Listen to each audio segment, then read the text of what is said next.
Assalamualaikum warahmatullahi wabarakatuh.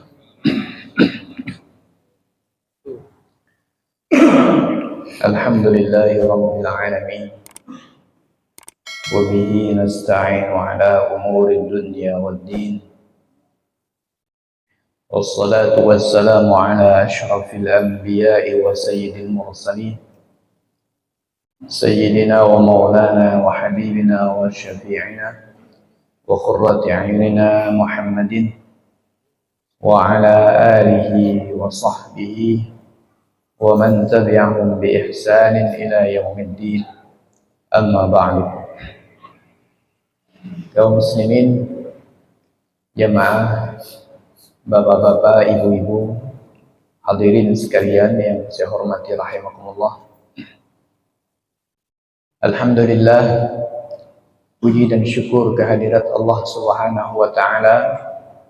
Pada malam hari ini kita kembali diperkenankan oleh Allah, diberikan kesempatan dan diberikan kesehatan, sehingga pada malam hari ini kita kembali bisa bersama-sama mengkaji ayat-ayat Allah Subhanahu wa taala, mengkaji tafsir Al-Qur'an Al-Karim. Malam hari ini insyaallah kita lanjutkan tafsir Quran surat Ali Imran ayat 179. A'udzu billahi minasy syaithanir rajim.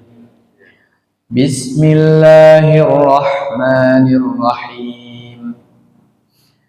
Ma kana Allahu liyadhara al-mu'minina 'ala ma antum 'alayhi hatta yamiza al-khabitha min at-tayyib.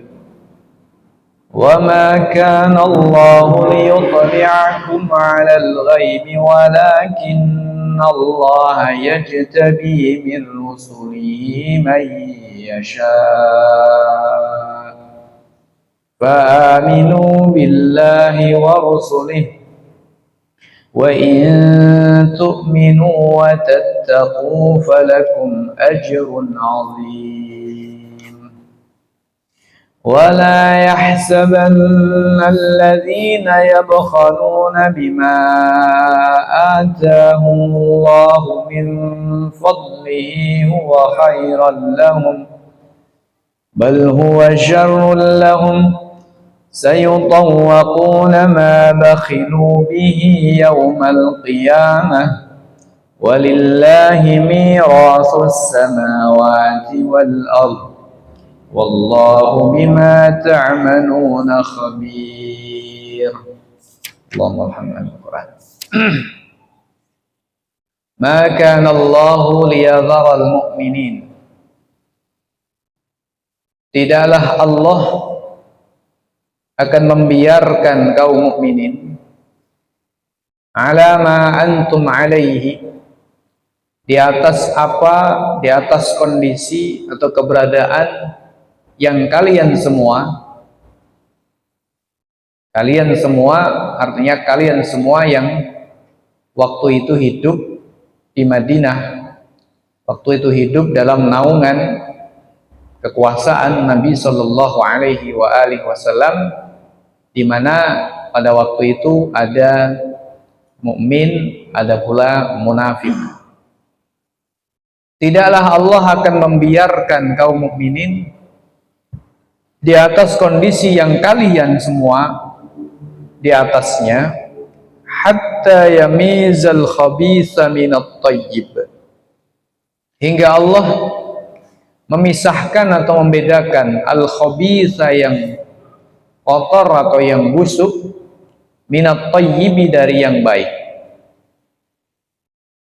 Wa ma kana Allahu liyuṭli'akum 'alal ghaib, dan tidaklah Allah akan memperlihatkan kepada kalian 'alal ghaibi, atas perkara yang ghaib, atas perkara yang gaib, walakinnallaha yajtabi mir rusulihi may yasha', akan tetapi Allah memilih mir rusulihi, dari para rasulnya, may yasha', orang yang dia kehendaki.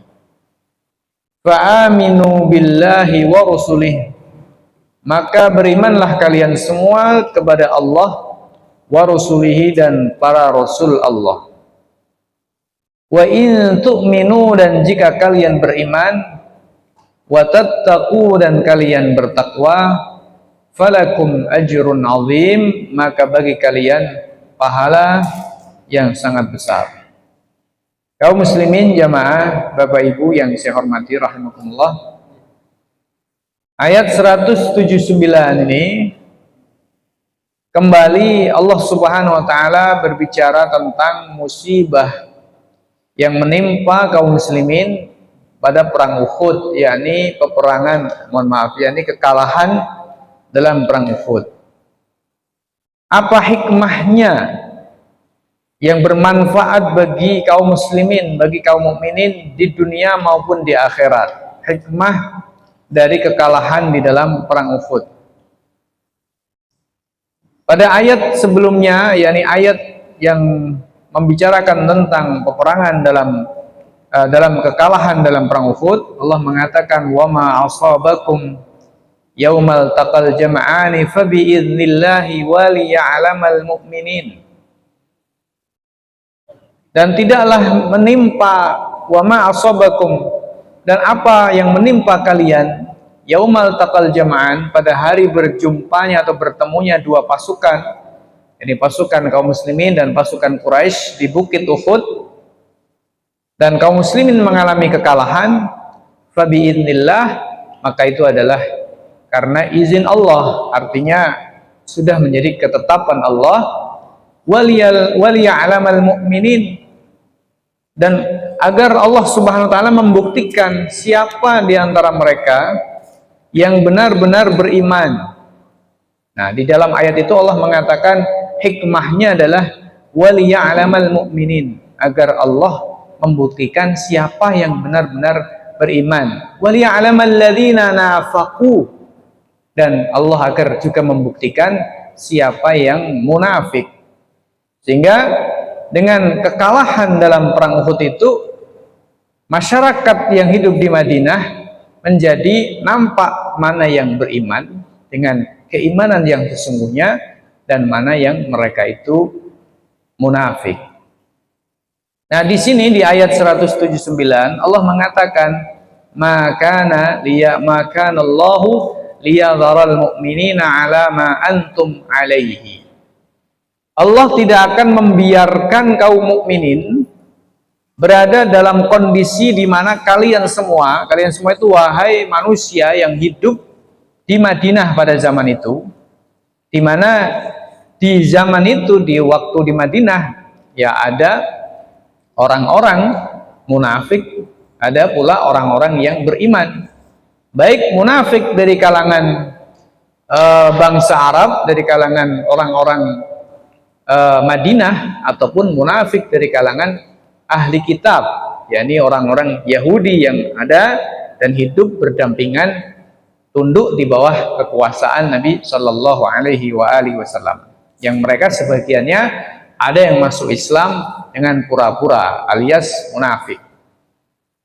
Nah, Allah mengatakan tidak mungkin Allah akan membiarkan kaum mukminin di atas kondisi di mana kalian semua, wahai orang yang hidup di Madinah pada zaman itu, hingga Allah membedakan al-khabitha minat thayyib, hingga Allah membedakan mana yang busuk dan mana yang baik. Jadi artinya di dalam ayat ini Allah Subhanahu wa taala memberikan penjelasan bahwa ada saatnya Allah Subhanahu wa taala akan mengungkap jati diri manusia. Ketika Rasulullah Shallallahu Alaihi Wasallam datang ke kota Madinah, masyarakat Madinah mayoritasnya atau jumlah besar yang menentukan, mereka menyambut kedatangan Rasulullah. Mereka bersuka cita dengan kehadiran Rasulullah, dan mereka memang benar-benar beriman kepada Rasulullah. Akan tetapi di antara orang-orang Madinah, yaitu dari suku Aus dan suku Khazraj, begitu pula orang-orang yang hidup dan tinggal di Madinah, baik dari kalangan bangsa Arab ataupun dari sebagian ahli kitab, yakni Yahudi yang hidup di situ, yang sebagiannya menyatakan diri masuk Islam, akan tetapi sesungguhnya mereka itu munafik, seperti Abdullah bin Ubay bin Salul dan juga kawan-kawannya, yang kemarin pada awal pembahasan tentang persiapan menuju perang Uhud itu ada sekitar 300 kelompok 300 orang dari kelompoknya Abdullah bin Ubay bin Salul yang kembali ke kota Madinah, tidak jadi berangkat bersama Nabi dalam perang Uhud. Nah, jadi kesimpulannya di masyarakat di Madinah pada zaman itu, pada waktu itu ada orang-orang yang benar-benar beriman dan jumlah mereka tentu mayoritas, tetapi juga tidak sedikit yang sebenarnya mereka memendam kekufuran alias mereka munafik. Nah, ada saatnya Allah Subhanahu wa taala mengungkap jati diri mereka. Tidak mungkin Allah, dalam tanda petik tidak mungkin itu artinya bukan secara akal ya, tetapi maknanya Allah ya, dengan hikmahnya tidak akan membiarkan kondisi itu terus terjadi. Ada saatnya Allah akan mengungkap jati diri manusia, siapa yang beriman dan siapa yang tidak beriman. Nah, pada saat Uhud inilah, atau pada saat kekalahan pada perang Uhud inilah, hikmah Allah Subhanahu wa taala terjadi, yaitu Allah mengungkap apa yang ada di dalam hati mereka, kebusukan yang ada di dalam hati mereka diungkap oleh Allah Subhanahu wa taala, yaitu dengan apa? Ketika kaum muslimin kalah dalam perang Uhud, maka nampak siapa yang benar-benar beriman sehingga tetap semangat, hingga tetap berada di sekeliling Nabi Shallallahu Alaihi Wasallam, hingga tetap loyalitasnya kepada Nabi Shallallahu Alaihi Wasallam, kepada Islam, dan siapa yang ternyata di dalam hatinya sejak awal sebenarnya tidak beriman, akan kelihatan dengan kekalahan dalam perang Uhud. Kaum muslimin jamaah, Bapak Ibu yang saya hormati rahimahullah. Nah, inilah yang dimaksud dengan maka Allahu liyadharal mu'minina ala ma antum alaihi hatta yamizal khabitha minat tayyib. Kenapa tidak di awal-awal saja Allah membuktikan? Ya, hikmah Allah tidak begitu. Karena di awal-awal ketika Rasulullah datang ke kota Madinah, ini adalah kondisi di mana kaum mukminin, kaum muslimin ya, dalam posisi yang memang harus menyatu terlebih dahulu, harus bersatu terlebih dahulu dengan masyarakat pada umumnya. Apakah mereka iman dengan imannya sesungguhnya atau munafik? Artinya belum saatnya pada tahun pertama Hijriah, tahun kedua Hijriah, itu belum saatnya Allah Subhanahu wa taala mengungkap jati diri mereka yang busuk. Tapi pada tahun ketiga Hijriah, yaitu pada tahun terjadinya perang Uhud, Allah mulai mengungkap jati diri mereka. Maka Nabi Shallallahu Alaihi Wasallam di dalam hadisnya beliau mengatakan, Al-Madinatu kalkir. Kota Madinah itu seperti al-kir. Al-kir itu kalau orang pandai besi, artinya tukang bikin apa itu, bikin apa namanya, ya mungkin bikin parang atau mungkin alat-alat ya yang terbuat dari besi ya, pandai besi. Al-kir itu artinya tungkunya. Nah, tungku ini fungsinya apa? Untuk membakar besi biar karat-karatnya, kotoran-kotorannya, campuran-campuran yang bukan besi itu hilang, dibakar. Nah, Nabi mengatakan Al-Madinatu kalkir. Kota Madinah itu seperti al-kir, seperti tungkunya pandai besi, tanfi khobathaha, jadi akan menghilangkan kotoran-kotorannya, wa tunasyi'u thayyibaha, dan akan semakin memurnikan yang murni. Jadi ada dengan peristiwa Uhud, dengan kekalahan di perang Uhud itu, Allah Subhanahu wa taala memurnikan yang iman benar-benar iman, yang kafir ya, nampak kekafirannya, itu munafik. Kaum muslimin jamaah, Bapak Ibu yang saya hormati rahimakumullah. Karena itu ada seorang syair, ya, dalam syairnya dia mengatakan, jazallahu al-masaiba kulla khairin araftu aduwi min sadiqi. Semoga Allah membalas kebaikan untuk segala musibah. Maksudnya dia berterima kasih kepada musibah. Ini seorang syair mengatakan dia berterima kasih kepada musibah. Semoga Allah membalas kebaikan-kebaikan kepada musibah yang menimpa aku. Ini tentu majazi. Musibah kan tidak bisa dibalas karena musibah.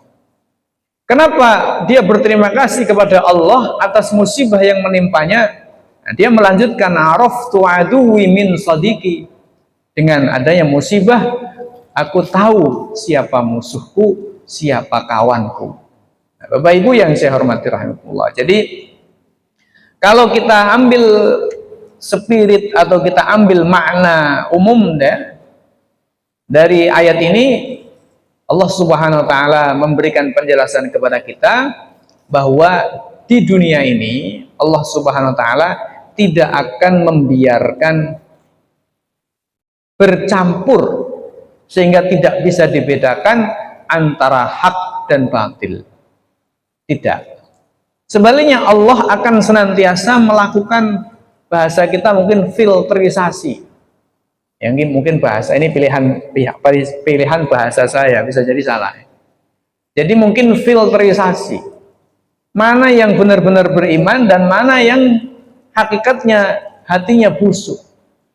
Dengan apa? Dengan berbagai peristiwa yang terjadi di kehidupan dunia ini. Umat Islam oleh Allah Subhanahu wa taala dibuat naik turun. Ya, kadang menang, kadang kalah, kadang posisi enak, kadang posisi tidak enak, ya. Ini memang hikmah dari Allah Subhanahu wa taala untuk tadi melakukan filterisasi.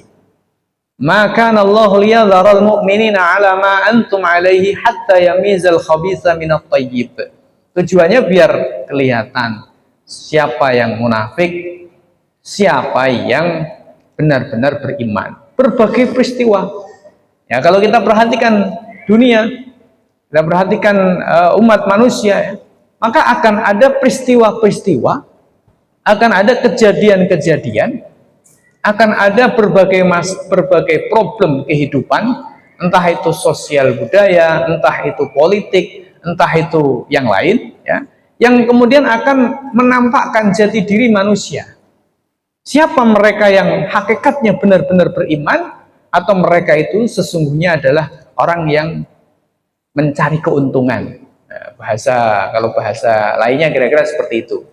Siapa mereka yang benar-benar beriman, dan siapa yang mereka itu sesungguhnya adalah para penumpang gelap, yang mereka itu hanya mencari kepentingan sesaat demi kehidupan, demi syahwat mereka. Kaum muslimin jamaah, Bapak Ibu yang saya hormati rahmatullah.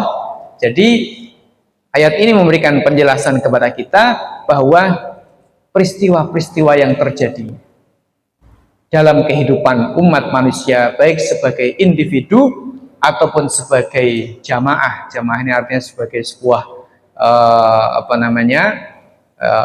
komunitas ataupun sebagai sebuah umat, ya, begitu. Maka ini akan ada, ya, peristiwa-peristiwa yang kemudian melakukan filter terhadap kualitas manusia. Kaum muslimin jamaah, Bapak Ibu yang saya hormati rahimakumullah. Kenapa seperti itu? Nah, Allah mengatakan, "Wa ma kana Allahu liyutli'akum 'alal ghaib." Dan tidaklah Allah akan memperlihatkan atau memberitahu kepada kalian tentang perkara yang gaib. Artinya soal orang itu iman atau kufur itu kan sebenarnya ada di dalam hati. Dan itu perkara yang gaib, perkara yang tersimpan di dalam hati, rahasia hati manusia. Dan Allah tidak akan mungkin membisikkan dalam tanda petik kepada kaum mukminin itu munafik satu persatu, ya, Allah membisikkan. Oh enggak, bukan begitu cara Allah. Tapi cara Allah adalah dengan mengaitkan antara sebab dengan akibat atau sebab kausalitas. Itu apa? Terjadinya berbagai peristiwa tadi. Yang dengan berbagai peristiwa itu terpilah atau terfilter siapa yang iman, siapa yang tidak. Itu makna dari wa ma kanallahu liyutli'akum 'alal ghaib. Jadi kaum mukminin di Madinah tidak diberitahu oleh Allah secara satu persatu, itu munafik si fulan, itu munafik si fulan, itu munafik. Begitu pula dalam kondisi kita sekarang, kita juga tidak dikasih tahu oleh Allah si fulan munafik, si fulan yang duduk di sana itu munafik, si fulan yang sedang menjabat di sana itu munafik. Misalnya seperti itu, tidak. Tetapi dengan berbagai macam peristiwa itu Allah membuka tabir bagi kita, oh ternyata. Nah, seperti itu. Itu maknanya wa ma kana Allahu liyutli'akum 'alal ghaib. Allah tidak akan memberitahukan kepada kalian tentang perkara yang gaib. Nah, terus bagaimana caranya Allah? Ya, Allah akan melakukan yang disebut dengan rabtul asbab bil musabbab, mengaitkan sebab dengan akibat, mengaitkan dengan sebab kausalitas, sehingga akan nampak, oh gini kalau begini seperti ini. Ini hikmahnya Allah. Ini adalah merupakan caranya Allah Subhanahu wa Ta'ala dalam kehidupan di dunia ini. Meskipun memang pada faktanya tetap memang tidak bisa membuka secara terang bahwa itu betul-betul munafik, tentu juga tidak bisa, karena itu perkara yang gaib. Tetapi Allah memberikan tanda, memberikan sebuah indikasi yang kuat ya dengan berbagai macam peristiwa dan kejadian itu.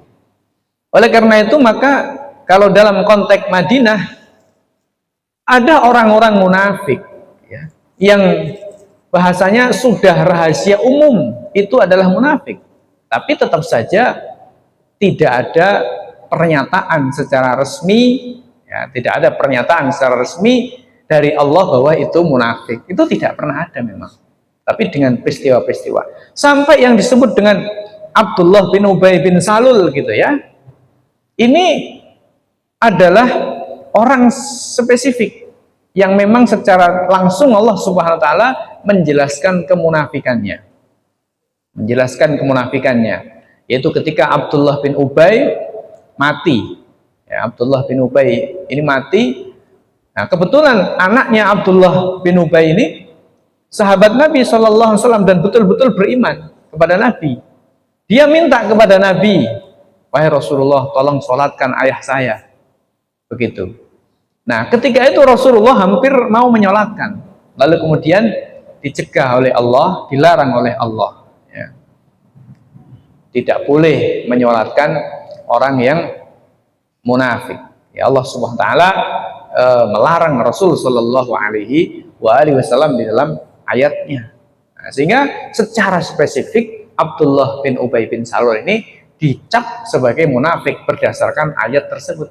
Tapi untuk yang lain tidak ada keterangan secara langsung dari Allah Subhanahu wa Ta'ala. Tetapi itu bisa dipahami dari bagaimana ketika Allah menjelaskan tentang karakter-karakter munafik ya, kemudian dengan berbagai macam peristiwa-peristiwa yang ada, itu kemudian nampak tindakan dan perlakuan mereka menggambarkan isi hati mereka. Begitu pula dalam kehidupan kita ya, akan nampak orang-orang yang memang hakikatnya mereka tidak beriman, dan akan nampak orang-orang yang beriman secara tidak langsung. Namun kita tetap tidak bisa menyatakan bahwa si fulan itu munafik, karena memang tidak ada bukti yang bisa dibuktikan secara kasat mata. Kaum muslimin jamaah Bapak Ibu yang saya hormati rahimahullah. Walakinallaha yajtabi mir rusulihi may yasha. Akan tetapi Allah memilih orang-orang yang Dia kehendaki dari para rasulnya. Artinya, kalau ada orang yang diberikan informasi tentang perkara yang gaib, maka itu hanya para rasul. Jadi maknanya khusus untuk para rasul itu memang diberi oleh Allah informasi yang sifatnya gaib. Itu pun tidak semuanya. Tidak semuanya. Maka Nabi SAW diberitahu oleh Allah asma al-munafiqin fil Madinah, namanya orang-orang munafik di Madinah. Allah memberitahu, tapi Nabi juga tidak membocorkan. kepada para sahabatnya. Si fulan itu munafik. Nabi tidak membocorkan, meskipun Nabi tahu. Dan Nabi juga tidak mengatakan kepada orang yang munafik itu, kamu munafik, juga tidak. Dengan bukti ketika perang Tabuk misalnya, ya, banyak orang-orang munafik yang minta izin untuk tidak ikut berperang dengan alasan ini dan itu, ya. Nabi ya menerima, ya sudah, nggak ikut ya sudah, ya begitu. Meskipun hakikatnya Nabi tahu kalau itu munafik.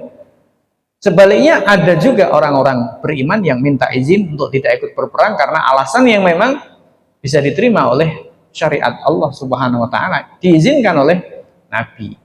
Ada pula yang tidak izin, tidak ikut berperang dan dia beriman, nah, ditegur keras oleh Allah Subhanahu wa taala dan ditegur keras oleh Nabi sallallahu alaihi wasallam, sehingga turun ayat wa 'ala salasatil ladzina khulifu, ya, yang ada dalam Quran surat At-Taubah. Jadi di situ ada orang-orang yang benar-benar munafik dan Rasul sallallahu alaihi wasallam tahu mereka itu munafik berdasarkan pemberitahuan atau informasi dari Allah Subhanahu wa taala, tapi tidak dibocorkan oleh Nabi dan juga tidak disampaikan oleh Nabi kepada para pelakunya, kamu munafik juga tidak. Tetapi memang ada sebagian, tidak secara keseluruhan, di sebagian nama-nama munafik yang dibocorkan oleh Nabi, dan itu hanya kepada satu orang saja, ya, satu orang saja, yang disebut dengan sahibu sirri Rasulillah, pemegang rahasia Rasul Shallallahu Alaihi Wasallam. Siapa itu sahibu sirri Rasulillah, pemilik rahasia atau pemegang rahasia Rasulullah tentang orang munafik ini? Yaitu adalah yang kita kenal namanya, salah seorang sahabat, ya, yang kita kenal namanya, kalau saya tidak salah namanya adalah Mu'adz. Dia adalah orang yang diberi informasi oleh Nabi Shallallahu Alaihi Wasallam, sampai kemudian Umar bin Khattab pun bertanya kepada dia, apakah saya termasuk yang disebut oleh Nabi sebagai munafik? Dia jawab enggak, gitu ya. Nah, jadi ini memang rahasia, ya, yang Allah Subhanahu wa taala tidak memberitahukan kepada kalian, tetapi Allah memberitahukan kepada para rasulnya. Walakinallaha yajtabi mir rusulihi may yasha. Fa aminu billahi wa rusulih. Maka pesan Allah, perintah Allah, fa aminu billahi wa rusulih. Maka berimanlah kalian semua kepada Allah dan Rasulnya dan para Rasulnya. Dalam konteks umat Islam, ya, berarti Rasul Muhammad Sallallahu Alaihi Wasallam. Maknanya bagaimana? Imanlah kepada Allah dan taatilah Rasulnya Muhammad Sallallahu Alaihi Wasallam, karena keimanan kalian dan ketaatan kalian itu semua diketahui oleh Allah Subhanahu wa taala. Allah tahu siapa yang munafik dan Allah tahu siapa yang benar-benar beriman. Jadi, ya, imanlah dengan sebenar-benarnya iman kepada Allah, jangan munafik, dan taatlah kepada Rasulnya Muhammad Sallallahu Alaihi Wasallam dengan sebenar-benarnya taat, bukan karena kemunafikan, karena Allah tahu siapa yang munafik dan siapa yang tidak munafik. Wa in tu'minu wa tattaqu falakum ajrun azim. Dan jika kalian beriman dan kalian bertakwa, maka bagi kalian ada pahala yang sangat besar. Artinya keimanan kita, ketakwaan kita kepada Allah itu tidak bermanfaat kecuali untuk diri kita sendiri, bukan menguntungkan Allah, juga bukan menguntungkan Rasul Shallallahu Alaihi Wasallam. Semata-mata justru yang untung adalah kita sendiri. Maka untuk apa kita menyimpan kemunafikan? Maknanya seperti itu. Untuk apa manusia menyimpan kemunafikan? Imanlah kepada Allah dengan sebenar-benar iman, imanlah kepada Rasulnya dengan sebenar-benar iman. Untuk apa menyimpan kemunafikan? Tidak ada gunanya, sebab keimanan dan ketakwaan itulah yang justru akan membawa kebaikan bagi kalian. Toh Allah juga tahu kalian munafik atau tidak, itu Allah juga tahu. Untuk apa disimpan? Ya, di akhirat tidak ada gunanya menyembunyikan sesuatu di akhirat semua akan dibuka oleh Allah Subhanahu wa taala. Begitu kira-kira pesan Allah ya, sekaligus ancaman ya. Ini berarti ada ancaman sekaligus juga ada janji dari Allah Subhanahu wa taala. Kaum muslimin jamaah, Bapak Ibu yang saya hormati rahimakumullah. Wala yahsabanna alladhina yabkhaluna bima atahumullahu min fadlihi huwa khairan lahum bal huwa syarrun lahum sayutawwaquna ma bakhilu bihi yaumal qiyamah walillahi mirasus samawati wal ard wallahu bima ta'maluna khabir. Dan janganlah mengira alladzina yabkhaluna, orang-orang yang pelit bima atahumullah, terhadap apa yang Allah berikan kepada mereka, min fadlihi, dari anugerahnya, dari rizkinya. Jangan mengira orang-orang yang pelit terhadap apa yang Allah berikan kepada mereka itu huwa khairan lahum, bahwa kepelitan mereka itu merupakan perkara yang akan mendatangkan kebaikan bagi mereka. Jangan sampai ada orang mengira kepelitan mereka, sifat pelit mereka terhadap anugerah rizki yang Allah berikan kepada mereka itu sebagai perkara yang akan mendatangkan kebaikan bagi mereka. Sebaliknya, bal huwa syarrul lahum, tetapi kepelitan mereka, sifat pelit mereka terhadap apa yang Allah berikan kepada mereka itu adalah syarrul lahum, murni keburukan bagi mereka. Sayutawwaquna ma bakhilu, mereka akan dikalungkan, akan dikalungi ya, dikalungkan artinya diberi kalung, akan dikalungi atau dikalungkan ma bakhilu, dengan apa yang mereka bakhil bihi, terhadapnya yaumal qiyamati, besok di hari kiamat. Besok di hari kiamat mereka akan dikalungi dengan apa yang mereka pelit di dunia saat ini. Walillahi mirasus samawati wal ard, dan hanya milik Allah lah mirasus samawati wal ard, segala perkara yang bisa diwaris di langit dan di bumi ini.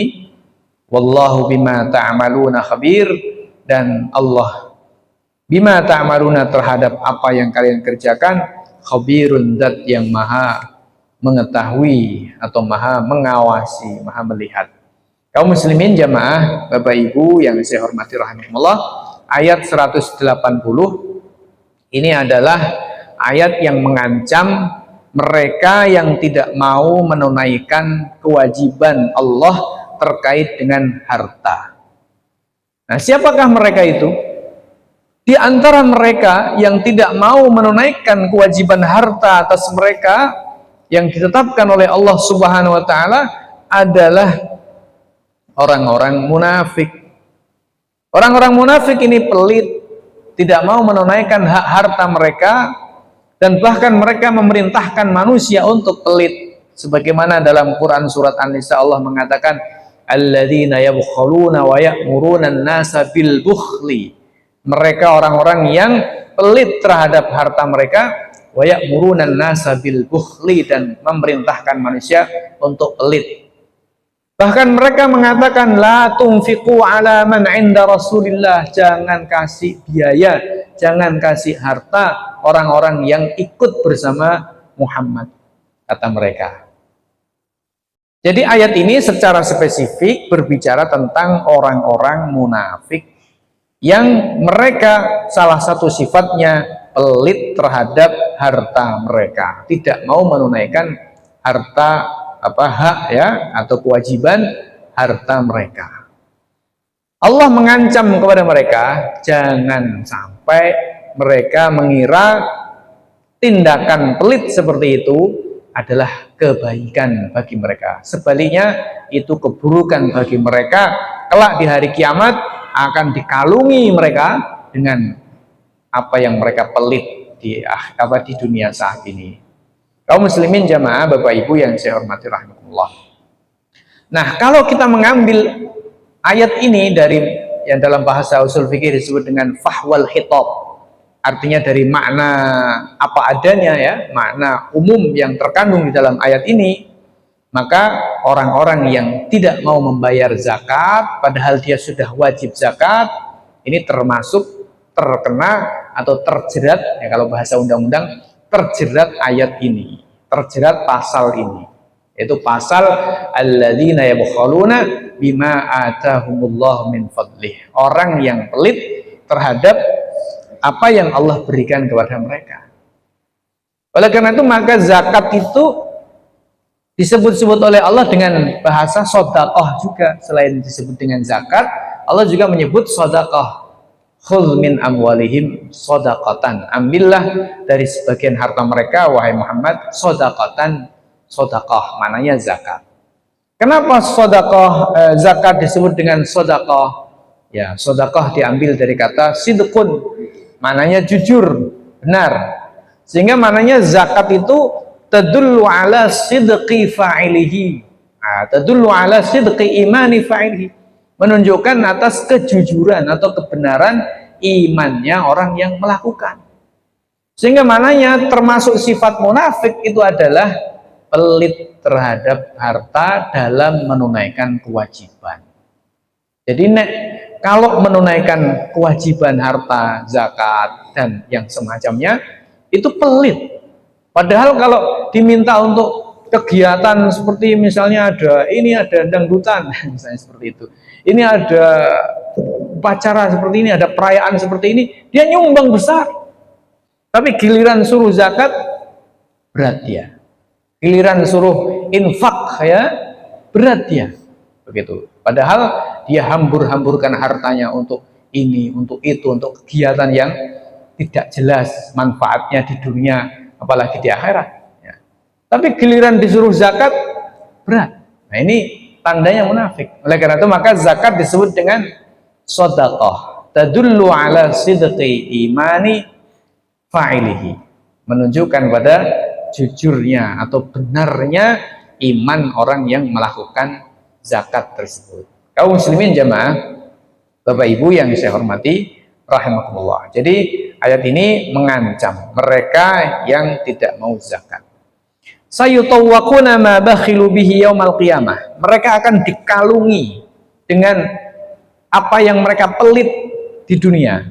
Sebagian ulama mengatakan bahwa yang dimaksud dikalungi itu artinya mereka akan diazab oleh Allah Subhanahu wa taala, yang mana azab ini tidak bisa lepas seperti halnya kalung yang tidak lepas dari leher akibat mereka pelit di dunia. Sebagian lagi ada yang menafsirkan hartanya yang di dunia ini besok akan diwujudkan oleh Allah dalam wujud ular yang sangat besar, yang kemudian ular ini melilit lehernya seperti kalung, dan kepala ular ini mematuk kepalanya si orang tadi. Seperti itu dalam sebagian tafsir. Sayutawwaquna ma bakhilu bihi yaumal qiyamah. Hartanya diwujudkan oleh Allah dalam wujud ular yang besar, kemudian ular itu melilit lehernya sehingga seperti kalung, dan kepala ular itu mematuk ya, menggigiti, mematuk kepalanya orang yang bakhil tadi. Sehingga ini menjadi peringatan ya bagi kita yang sudah berkewajiban untuk zakat, jangan sampai abai terhadap kewajiban zakat. Kadang-kadang ada kesalahan dari kaum muslimin. Ini saya kira ya, husnudzon saya bukan karena munafik, bukan, tetapi karena kesalahan persepsi. Ada orang kaya itu rajin sedekah, dia rajin juga membantu, tetapi dia tidak pernah memperhatikan soal kewajiban zakat. Nah ini banyak yang seperti ini, mungkin karena tidak paham. Nah seharusnya kalau tidak paham itu ngaji ya. Jadi orang kaya itu ya harus ngaji, malah bukan orang miskin saja yang ngaji. Kalau sekarang itu budayanya yang ngaji itu yang nggak punya itu, malah harusnya orang kaya itu yang ngaji, karena orang kaya itu paling banyak problem dalam kehidupan dibanding orang miskin sebenarnya. Artinya banyak problem itu maksudnya apa? Banyak perkara yang akan dia langgar, karena potensinya lebih besar bagi orang kaya untuk melanggar ketentuan Allah daripada orang miskin. Orang miskin mau melanggar gak ada sing dinggo, kira-kira begitu ya, tidak ada yang dipakai gitu ya. Tapi kalau orang kaya serba ada, maka dia lebih berpotensi untuk melanggar ketentuan Allah. Maka dia sebenarnya lebih wajib ngaji. Orang kaya wajib zakat, orang kaya wajib sedekah, orang kaya wajib haji, macam-macam. Orang miskin nggak ada kewajiban itu semuanya. Nggak wajib umroh, nggak wajib zakat, nggak wajib haji ya. Orang miskin. Nah kalau orang kaya nggak tahu kewajiban dia akan melanggar ketentuan Allah. Nah saya melihat ya ada banyak orang kaya yang baik ya dari kalangan kaum muslimin. Tetapi kurang memberikan perhatian terhadap persoalan zakat. Dia suka sedekah, bagus gitu ya. Tapi sedekah itu tidak menggugurkan kewajiban zakat. Seharusnya dia memprioritaskan dulu zakatnya dan juga memberikan perhatian yang cukup terhadap sedekah sunnah. Nah, begitu seharusnya. Kaum muslimin jamaah, Bapak Ibu yang saya hormati rahimakumullah. Walillahi mirasus samawati wal ardh. Nah, di potongan ayat walillahi mirasus samawati wal ard, Allah memberikan sebuah pemahaman kepada kita bahwa semua yang ada di muka bumi ini, apa yang ada di antara langit dan bumi ini adalah milik Allah. Sehingga jangan takut miskin kalau mengeluarkan zakat. Jangan ya eman kalau kemudian menunaikan kewajiban zakat. Karena semua adalah milik Allah hakikatnya. Walillahi mirasus samawati wal ardh. Hakikatnya adalah milik Allah Subhanahu wa ta'ala. Dan dengan zakat tidak menjadi miskin. Dan dengan zakat tidak kemudian menjadi susah hidup ya, tidak. Karena Allah tetap akan menjamin rizkinya hambanya. Walillahi mirasus samawati wal ardh. Karena Allah yang punya segala kekayaan yang ada di muka bumi ini ya, yang ada di langit dan di bumi. Wallahu bima ta'maluna khabir. Nah, di penutupan ayat 180 Allah mengatakan wallahu bima ta'maluna khabir. Allah tahu terhadap apa yang kalian kerjakan. Jadi maknanya orang itu mau, kalau misalnya orang kaya dia kena pajak, dia bisa melakukan istilahnya trik-trik bagaimana pajaknya tidak banyak, misalnya seperti itu ya. Orang kaya bisa ya. Mungkin juga bisa kong kali kong dengan petugas pajak ya, nanti cara ngitungnya nanti bisa bisa diakali bahasa Jawa ya, begitu. Tapi Allah tidak bisa diakali ya. Kita sudah wajib zakat atau belum, Allah tidak bisa diakali. Kalau sudah ya sudah, kalau belum ya belum. Bagaimanapun caranya kita melepaskan diri dari zakat, artinya kita nggak mau zakat dengan berbagai trik yang kita lakukan, wallahu bima ta'maluna khabir. Itu tidak ada gunanya karena Allah Maha mengetahui terhadap apa saja yang kalian kerjakan. Demikian Bapak Ibu yang saya hormati rahmatullah yang bisa kita sampaikan, mudah-mudahan ada manfaatnya. Kurang lebihnya saya mohon maaf. Kita akhiri subhanakallahumma bihamdika asyhadu an la ilaha illa anta astaghfiruka wa atubu ilaik. Assalamualaikum warahmatullahi wabarakatuh.